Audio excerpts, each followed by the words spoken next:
बीडच्या आष्टीमधल्या निंबोडी तलाव ओव्हरफ्लो झालाय। त्यामुळे देवी निमगाव तसंच कडा शहरात नदीला पूर आलाय।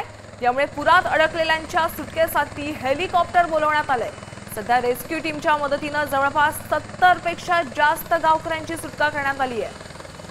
बीडमध्ये ढगफुटीचं दृश्य पाऊस झालाय। आपण थेट दृश्य पाहतोय। हेलिकॉप्टरच्या मदतीने रेस्क्यू ऑपरेशन चालवले जात आहे।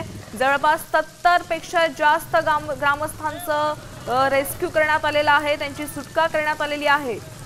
निमगाव तसंच कडा शहरात नदीला पूर आलाय आणि तिथल्या गावकऱ्यांची सुटका करण्यात आली आहे।